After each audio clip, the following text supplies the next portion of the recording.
નમસ્કાર. આજના ITI e learning પ્રોગ્રામમાં આપ સૌનું હાર્દિક સ્વાગત છે.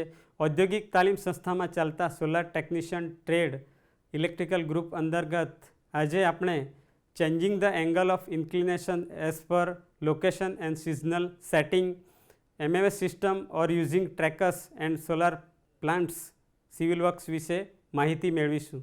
તો આપણે સ્થાન અને ઋતુ પ્રમાણે સોલાર પેનલના એંગલ બદલવાની જરૂરિયાત વિશે આપણે સૌથી પહેલાં જોઈશું. તો વધુમાં વધુ સૂર્યપ્રકાશ મેળવવામાં મદદરૂપ થાય છે. આપણે જાણીએ છીએ મિત્રો કે સૂર્ય ઉર્જા એ ઉર્જાનો અખૂટ સ્ત્રોત છે. સૂર્યની જે દિશા છે એ દિવસ દરમિયાન બદલાતી રહે છે.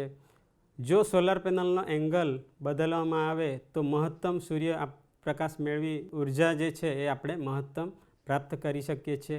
નેક્સ્ટ જે છે એ ઋતુ પ્રમાણે સૂર્યનું સ્થાન બદલાતું હોવાથી ઉનાળાની ઋતુની અંદર સૂર્યના જે કિરણો છે એ પેનલ પર સીધા પડે છે, જ્યારે શિયાળાની અંદર સોલાર પેનલ પર જે કિરણો પડે છે એ ત્રાંસા પડે છે. જેથી જો એંગલ યોગ્ય બદલવામાં આવે તો મહત્તમ સૂર્ય ઉર્જા આપણે પ્રાપ્ત કરી શકીએ છીએ. નેક્સ્ટ જે છે એ ઉર્જા ઉત્પન્નના સંતુલન માટે કેટલાક વિસ્તારની અંદર સૂર્યનો પ્રકાશ જે છે એ બદલાતો રહે છે. જો એંગલ યોગ્ય રીતે બદલવામાં આવે તો ઉર્જા ઉત્પાદનમાં જે સંતુલન છે એ જળવાઈ રહે છે. ત્યારબાદ છે વરસાદી પાણી અને ધૂળની સાફ સફાઈ માટે. જો સોલાર પેનલનો એંગલ યોગ્ય રીતે બદલવામાં આવે તો પેનલ પરનો જે કચરો છે અને ધૂળ છે એ ધોવાઈ જાય છે અને મહત્તમ સૂર્યપ્રકાશ આપણે મેળવી ઉર્જાનું ઉત્પાદન વધારી શકીએ છીએ. તેમજ એની જે લાઈફ છે એ પણ વધે છે. સોલાર પેનલનો ઢાળનો એંગલ એટલે શું? સોલાર પેનલનો ઢાળનો એંગલ એ સોલાર પેનલ અને જમીન વચ્ચેનો ખૂણો. ઇમેજમાં આપણે જોઈ શકીએ છીએ કે સોલાર પેનલ અને જમીન વચ્ચેનો જે ખૂણો છે એને સોલાર પેનલના ઢાળનો એંગલ કહેવામાં આવે છે. જો આ એંગલ ખોટો હશે તો સૂર્યના જે કિરણો છે એ પેનલ પર ઓછા પડશે અને ઉર્જાનું જે ઉત્પાદન છે એ આપણે ઓછું મળે છે. જો યોગ્ય એંગલ સેટ કરવામાં આવે તો સૂર્યના જે કિરણો છે એ મહત્તમ પેનલ પર પડશે અને ઉર્જાનું જે ઉત્પાદન છે એ આપણે વધુ મેળવી શકીએ છીએ. સ્થાન પ્રમાણે ઢાળ નક્કી કરવો. સોલાર પેનલનો ઢાળ એ જે તે સ્થાનના લેટિટ્યૂડ પર આધારિત હોય છે. ઉદાહરણ તરીકે આપણે જોઈએ તો અમદાવાદ શહેર છે તો એનો જે લેટિટ્યૂડ છે એ 23 ડિગ્રી જેટલો છે, તો એના અનુરૂપ સોલાર પેનલનો જે ઢાળ છે એ લગભગ 23 ડિગ્રી જેટલો રાખવામાં આવે છે. દિલ્હી શહેર માટે છે તો એનો જે લેટિટ્યૂડ એંગલ છે એ 28.6 ડિગ્રી જેટલો છે, તો એનો જે એંગલ છે એ લગભગ 29 ડિગ્રી જેટલો રાખવામાં આવે છે. ત્યારબાદ છે બેંગ્લોર શહેરનો જે લેટિટ્યૂડ એંગલ છે એ 13 ડિગ્રી જેટલો છે, તો એ સોલાર પેનલનો ઢાળનો જે એંગલ છે એ લગભગ 13 ડિગ્રી જેટલો રાખવામાં આવે છે. ત્યારબાદ છે કાઠમાંડુ શહેર. તો કાઠમાંડુ શહેરનો જે લેટિટ્યૂડ એંગલ છે એ 27.7 ડિગ્રી છે, તો પેનલનો જે ઢાળ છે એ લગભગ 28 ડિગ્રી જેટલો રાખવામાં આવે છે. ઋતુ પ્રમાણે ઢાળ કેવી રીતે બદલવો? સોલાર પેનલની અંદર વાર્ષિક જે એંગલ છે એ 2 થી 3 વાર બદલવામાં આવતો હોય છે. ઉનાળાની ઋતુની અંદર આપણે જોઈએ તો સૂર્યના જે કિરણો છે એ પેનલ પર સીધા પડે છે અને શિયાળાની ઋતુની અંદર સૂર્યના જે કિરણો છે એ ત્રાંસા પડે છે. અહીં આપણે જોઈએ છે કે ઉનાળાનો ઋતુની અંદર જે છે અમદાવાદ શહેર માટે આપણે જોઈએ તો અમદાવાદ શહેરની અંદર જે લેટિટ્યૂડ એંગલ મુજબ એનો જે ઢાળ છે એ 23 ડિગ્રી રાખવામાં આવ્યો છે, પરંતુ જો એંગલમાં આપણે થોડો બદલાવ લાવીએ એટલે કે 10 ડિગ્રી જેટલો ઘટાડવામાં આવે અને 13 ડિગ્રી કરવામાં આવે તો સૂર્યના જે કિરણો છે એ સીધા પેનલ પર પડશે અને મહત્તમ ઉર્જા આપણે મેળવી શકીએ છીએ. તેવી રીતે શિયાળાની ઋતુની અંદર સૂર્યના જે કિરણો છે એ ત્રાંસા પડે છે, જેથી આપણે એંગલ જે છે એ 10 ડિગ્રી જેટલો વધારવામાં આવે એટલે કે 33 ડિગ્રી જેટલો કરવામાં આવે તો કિરણો જે છે એ સીધા પેનલ પર પડશે અને મહત્તમ સૂર્ય ઉર્જા આપણે પ્રાપ્ત કરી શકીએ છીએ.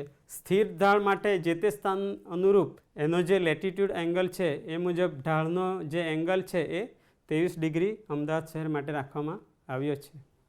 દિશા પ્રમાણે ઢાળ કેવી રીતે બદલવો? ભારત સહિત ઉત્તર ગોળાર્ધના દેશોની અંદર સોલાર પેનલનો જે ઢાળ છે એ દક્ષિણ દિશા તરફ રાખવામાં આવે છે, કારણ કે સૂર્યની જે દિશા છે એ દક્ષિણ દિશામાં રહે છે. દક્ષિણ ગોળાર્ધના દેશો જેમ કે ઓસ્ટ્રેલિયાની અંદર સોલાર પેનલનો જે ઢાળ છે એ ઉત્તર દિશાની અંદર રાખવામાં આવતો હોય છે. ઇમેજમાં આપણે જોઈ શકીએ છીએ કે દક્ષિણ ગોળાર્ધના દેશો છે ત્યાં સોલર પેનલની જે ડાયરેક્શન છે એ ઉત્તર દિશામાં રાખવામાં આવી છે એ આપણે જોઈ શકીએ છીએ. એંગલ સેટ કરવાની મુખ્ય 3 પદ્ધતિ છે. પહેલી છે ફિક્સ ટિલ્ટ મેથડ, બીજી છે એડજસ્ટેબલ ટિલ્ટ મેથડ અને ત્રીજી છે tracking system method. Fix tilt મેથડની અંદર સોલાર પેનલનો જે ઢાળ છે એ ફિક્સ રાખવામાં આવે છે. આ જે એંગલ છે એ જે તે સ્થાનના લેટિટ્યૂડ પર આધારિત હોય છે. ઇન્સ્ટોલેશનનો જે ખર્ચ છે અને મેન્ટેનન્સ છે એ ઓછું આવે છે. ઋતુ પ્રમાણે સૂર્યનું સ્થાન બદલાતું હોવાથી આ પદ્ધતિની અંદર ઉર્જાનું ઉત્પાદન એ આપણને ઓછું મળે છે. ઇમેજમાં આપણે જોઈ શકીએ છીએ કે ફિક્સ ટિલ્ટ મેથડની અંદર સોલાર પેનલનો જે ઢાળ છે એ ફિક્સ રાખવામાં આવ્યો છે. ત્યારબાદ છે એડજસ્ટેબલ ટિલ્ટ મેથડ. આ પદ્ધતિની અંદર ઋતુ મુજબ એનો એંગલ બદલવામાં આવતો હોય છે. સામાન્ય રીતે વર્ષમાં 2 થી 4 વખત એનો એંગલ બદલવામાં આવે છે. ઉનાળાની ઋતુની અંદર જે એંગલ હોય છે એમાં +10 ડિગ્રી જેટલો એંગલ ઘટાડવામાં આવે છે, જેથી પેનલ એ સીધી રહે છે અને સૂર્યના કિરણો એ મહત્તમ પેનલ પર પડે છે. શિયાળાની ઋતુમાં એંગલમાં 10 ડિગ્રી જેટલો વધારો કરવામાં આવે છે, જેથી સૂર્યના જે કિરણો છે એ સીધા પેનલ પર પડે છે અને ઉર્જાના ઉત્પાદનમાં વધારો મેળવી શકીએ છીએ. એડજસ્ટેબલ ટિલ્ટ મેથડની અંદર સોલાર પેનલનો જે એંગલ છે એ મેન્યુઅલી આપણે એડજસ્ટ કરી શકીએ છીએ. ટ્રેકિંગ સિસ્ટમ મેથડની અંદર સૂર્યની સ્થિતિ પ્રમાણે પેનલ જે છે એ ઓટોમેટિક ફરે છે. ટ્રેકિંગ સિસ્ટમના મુખ્ય 2 પ્રકાર છે, સિંગલ એક્સિસ ટ્રેકર અને dual axis tracker. Single axis tracker એ સૂર્યની દિશા પ્રમાણે એંગલ જે છે એ પૂર્વથી પશ્ચિમ દિશામાં ફરે છે, અને જ્યારે ડ્યુઅલ એક્સિસ ટ્રેકરની અંદર પેનલ એ પૂર્વથી પશ્ચિમ અને ઉત્તરથી દક્ષિણ આમ બંને દિશામાં ટ્રેક કરે છે. 35 થી 40% જેવી ઉર્જા વધુ આપણે ઉત્પન્ન કરી શકીએ છીએ. આ જે સિસ્ટમનો જે ખર્ચ છે એ વધુ છે અને મેન્ટેનન્સ પણ વધુ છે. ઇમેજમાં આપણે જોઈ શકીએ છીએ કે સોલાર ટ્રેકિંગ સિસ્ટમ મેથડ છે એ સેન્સર દ્વારા પેનલને સૂર્યની દિશા મુજબ ઓટોમેટિક ટ્રેક કરે છે. ત્યારબાદ છે એંગલ સેટ કરવાના માટેના સાધનો. પહેલું છે ક્લિનોમીટર. ક્લિનોમીટર એ પેનલનો ઝુકાવ માપવા માટે ઉપયોગમાં લેવામાં આવે છે. કમ્પાસ એન્ડ પ્રોટેક્ટર જે એંગલ અને દિશા માપવા માટે ઉપયોગી સાબિત થાય છે. એડજસ્ટેબલ માઉન્ટેન બ્રેકેટ એ એંગલ માપવા માટેનો મિકેનિકલ ભાગ છે. ટ્રેકિંગ મોટર એ ઓટોમેટિક સિસ્ટમ માટે ઉપયોગમાં લેવામાં આવે છે. સોલાર પેનલના એંગલ સેટ કરવાના ફાયદા. વધુમાં વધુ ઉર્જા પ્રાપ્ત કરી શકીએ છીએ. ઉર્જા વધુ પ્રાપ્ત થતી હોવાથી એની જે કાર્યક્ષમતા છે એ પણ આપણે વધુ મેળવી શકીએ છીએ. ઋતુ પ્રમાણે ઉર્જાનું જે સંતુલન છે એ આપણે મેળવી શકીએ છીએ. ધૂળ અને પાણી જમા થવાની શક્યતા ઓછી છે. પેનલનું જે આયુષ્ય છે એ પણ આપણે વધારે મળતું હોય છે. Solar panel MMS system. MMS સિસ્ટમનું પૂરું નામ છે module mounting structure. MMS system એ પેનલને યોગ્ય મજબૂત રીતે ફિક્સ કરવા માટેનું સ્ટ્રક્ચર છે. MMS સિસ્ટમ એ યોગ્ય એંગલ, સ્થાન અને સ્ટેબિલિટી આપે છે, જેનાથી એ મહત્તમ રીતે સ્થિર રહી શકે અને વધારેમાં વધારે સૂર્યના કિરણો એ પ્રાપ્ત કરી શકે. MMS સિસ્ટમના મુખ્ય પ્રકારો. પહેલો છે રૂફટોપ માઉન્ટિંગ સિસ્ટમ, બીજો છે ગ્રાઉન્ડ માઉન્ટિંગ સિસ્ટમ અને ત્રીજું છે પોલ માઉન્ટિંગ સિસ્ટમ. પહેલું છે રૂફટોપ માઉન્ટિંગ સિસ્ટમ વિશે આપણે જોઈશું. રૂફ અથવા બિલ્ડિંગની છત પર આ સિસ્ટમ લગાવવામાં આવતી હોય છે. એનો જે એંગલ છે એ ફિક્સ કરવામાં આવતો હોય છે. આ સિસ્ટમનો જે ઇન્સ્ટોલેશન છે ખર્ચ એ ઓછો હોય છે. જાળવણીનો ખર્ચ પણ ઓછો હોય છે. પેનલ અને છત વચ્ચે વેન્ટિલેશન માટે જગ્યા રાખવામાં આવે છે. છતનો ઉપયોગ થતો હોવાથી જગ્યાની બચત પણ આપણે કરી શકીએ છીએ. બીજું છે ground mounting system. Ground mounting સિસ્ટમની અંદર કોન્ક્રીટ ફાઉન્ડેશન અથવા સ્ટીલ પાઇપ દ્વારા સોલર પેનલને ફિટ કરવામાં આવે છે. આ જે સિસ્ટમ છે એ મોટા સરળ પાવર પ્લાન્ટ માટે ઉપયોગી સાબિત થાય છે. એની અંદર જે મટીરિયલ વાપરવામાં આવે છે એ કોરોઝન પ્રૂફ એટલે કે એલ્યુમિનિયમ અથવા સ્ટીલનો ઉપયોગ કરવામાં આવતો હોય છે. પોલ માઉન્ટિંગ સિસ્ટમ, એક પોલની ઉપર એક સોલર પેનલ અથવા વધારે સોલર પેનલ લગાવવામાં આવે છે. નાના અપગ્રેડ સિસ્ટમ માટે આ સિસ્ટમ બેસ્ટ ગણવામાં આવે છે. સોલર વોટર પંપ તેમજ ગ્રામ્ય વિસ્તારની અંદર સ્ટ્રીટ લાઇટ માટે આ સિસ્ટમનો ઉપયોગ થતો હોય છે. એમએમએસ સિસ્ટમના ડિઝાઇનના મહત્ત્વના મુદ્દાઓ. પહેલો છે ટિલ્ટ એંગલ. સોલાર પેનલની અંદર જો એંગલ યોગ્ય રાખવામાં આવે તો ઉર્જાનું જે ઉત્પાદન છે એ આપણે મહત્તમ કરી શકીએ છીએ. સામાન્ય રીતે ટિલ્ટ એંગલ એ 10 ડિગ્રીથી લઈને 30 ડિગ્રી સુધી રાખવામાં આવતો હોય છે. નેક્સ્ટ છે ઓરિએન્ટેશન. ભારત સહિત ઉત્તર ગોળાર્ધના દેશોની અંદર પેનલની જે ડાયરેક્શન છે એ દક્ષિણ દિશા તરફ રાખવામાં આવતી હોય છે. ત્યારબાદ છે હવામાન પ્રતિરોધકતા. આ સિસ્ટમની ડિઝાઇન એવી રીતે કરવી જોઈએ કે મહત્તમ પવનને એ સહન કરી શકે છે. ત્યારબાદ છે કાટ પ્રતિરોધકતા. આ સિસ્ટમની અંદર જે મટીરિયલ વાપરવામાં આવે છે એ કાટ પ્રતિરોધક હોવું જોઈએ જેથી એ લાંબા સમય સુધી કાર્યરત થઈ શકે છે. એમએમએસ સિસ્ટમના ફાયદા. પેનલને યોગ્ય દિશા અને ઢાળ આપે છે. લાંબા સમય સુધી એ સ્થિરતા અને સલામતી આપે છે. ઇન્સ્ટોલેશનમાં સરળ છે, એનું મેન્ટેનન્સ પણ સરળ છે. પવન અને વરસાદથી નુકસાન થતું એ બચાવી શકે છે. Solar trackers. સોલાર ટ્રેકર એ એવી મિકેનિકલ અથવા ઓટોમેટિક સિસ્ટમ છે જે સૂર્યની દિશા પ્રમાણે સોલાર પેનલનો ખૂણો સેટ કરે છે જેથી મહત્તમ સૂર્યપ્રકાશ મેળવી શકીએ છીએ અને ઉર્જાનું જે ઉત્પાદન છે એ આપણે મહત્તમ મેળવી શકીએ છીએ. સોલાર ટ્રેકરનો કાર્ય સિદ્ધાંત. સૂર્યની જે દિશા છે એ બદલાતી રહે છે. સવારે પૂર્વ તરફ અને સાંજે પશ્ચિમ તરફ રહે છે. ટ્રેકર સિસ્ટમ એ સેન્સર, કંટ્રોલર અને મોટર દ્વારા સોલર પેનલને સૂર્યની દિશામાં એ ટ્રેક કરે છે જેથી મહત્તમ સૂર્યકિરણો આપણે પ્રાપ્ત કરીને ઉર્જાનું જે ઉત્પાદન છે એ વધુ મેળવી શકીએ છીએ. સોલાર ટ્રેકરના પ્રકારો. સોલાર ટ્રેકરના મુખ્ય 2 પ્રકારો છે, સિંગલ એક્સિસ સોલાર ટ્રેકર અને dual axis solar tracker. Single axis solar tracker પેનલને એ સિંગલ દિશામાં ટ્રેક કરે છે. સામાન્ય રીતે એ પૂર્વથી પશ્ચિમ દિશાની અંદર ટ્રેક કરે છે. મેન્ટેનન્સ જે હોય છે એનું ઓછું હોય છે. 25થી 30% જેટલી વધારાની ઉર્જા આપણે ઉત્પન્ન કરી શકીએ છીએ.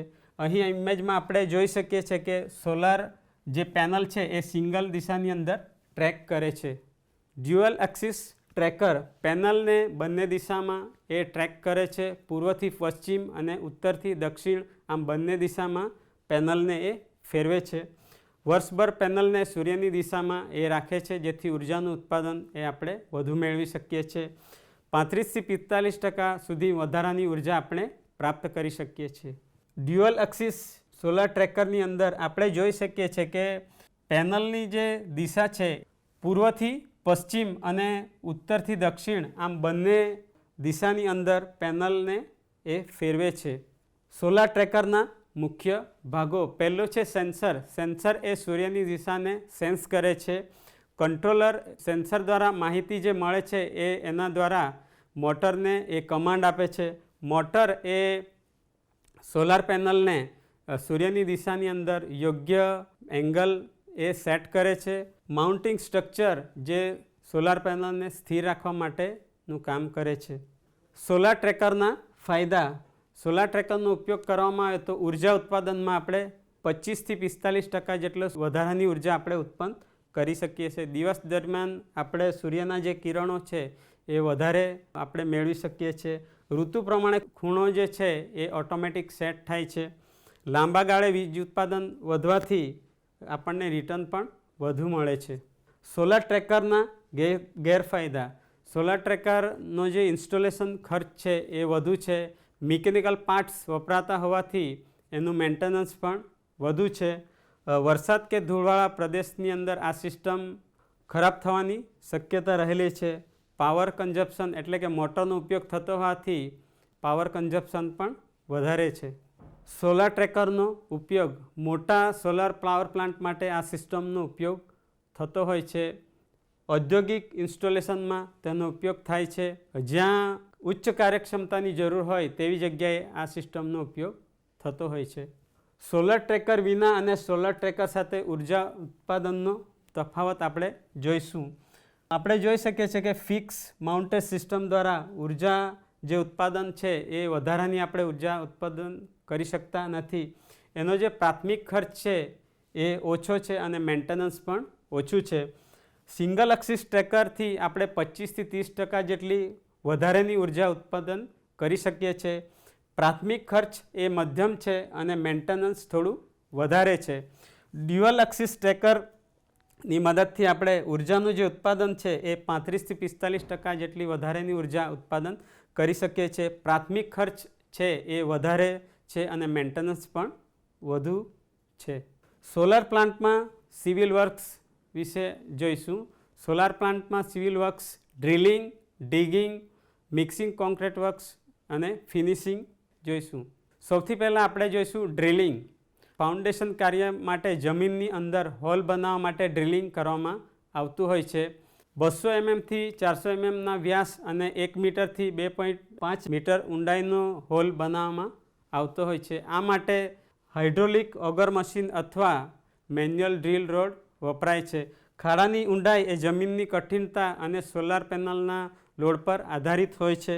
ડ્રીલ કર્યા પછી તેની અંદર કોન્ક્રીટ અથવા સ્ટીલના પાઇપ નાખવામાં આવે છે. ત્યારબાદ છે ડિગિંગ. ફાઉન્ડેશન, કેબલ ટ્રેન્ચ અને સ્ટ્રક્ચર માટે ખાડો બનાવવામાં આવે છે. 0.6 મીટરથી 1.2 મીટર સુધી ખાડા ખોદવામાં આવે છે.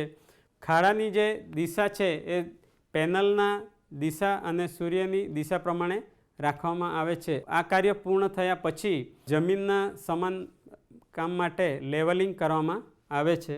Mixing concrete work. સોલાર પ્લાન્ટની અંદર મિક્સિંગનું કાર્ય મુખ્યત્વે ફાઉન્ડેશન માટે કરવામાં આવતું હોય છે, જેથી એ મજબૂત રહે અને લાંબા સમય સુધી કાર્યરત રહે. આ માટે રેતી, કપચી, સિમેન્ટ અને પાણીનું જે મિશ્રણ છે એ યોગ્ય કરવામાં આવે છે.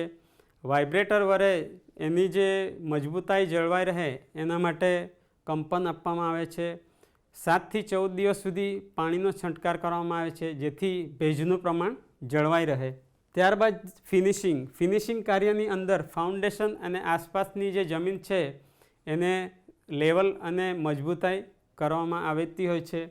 કોન્ક્રીટ સેટ થયા પછી સપાટી એની સમાન કરવામાં આવે છે.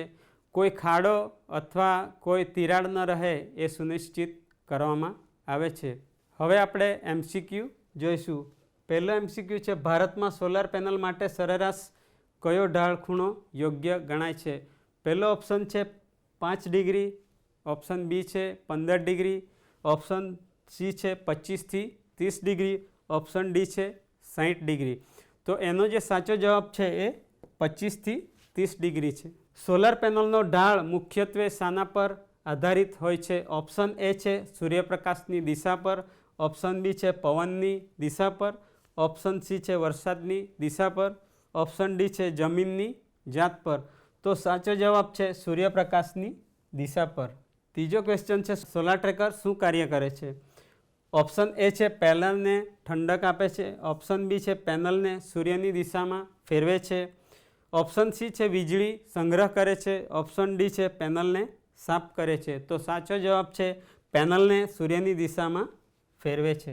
સોલાર ટ્રેકર કેટલા પ્રકારના હોય છે? ઓપ્શન એ છે 1, ઓપ્શન બી છે 2 પ્રકાર, ઓપ્શન સી છે 3 પ્રકાર, ઓપ્શન ડી 4. તો એનો જે સાચો જવાબ છે એ 2 પ્રકાર. ડ્રિલિંગ કાર્યનો મુખ્ય હેતુ શું છે? ઓપ્શન એ છે પેનલને સાફ કરવી, ઓપ્શન બી છે જમીનમાં છિદ્ર બનાવી ફાઉન્ડેશન તૈયાર કરવું, ઓપ્શન સી છે વાયર જોડવું, ઓપ્શન ડી છે પાણી નિકાલ કરવો. તો એનો જે સાચો જવાબ છે એ જમીનમાં છિદ્ર બનાવી ફાઉન્ડેશન તૈયાર કરવું. તો મિત્રો, આજે આપણે ઔદ્યોગિક તાલીમ સંસ્થામાં ચાલતા સોલર ટેકનિશિયન ટ્રેડ અંતર્ગત changing the angle of inclination as per location and seasonal setting, MMS system or using trackers and solar plant civil works વિશે વિસ્તારથી માહિતી મેળવી. આશા રાખું છું કે આ જે માહિતી છે આપને ભવિષ્યમાં ઉપયોગી સાબિત થશે. આભાર.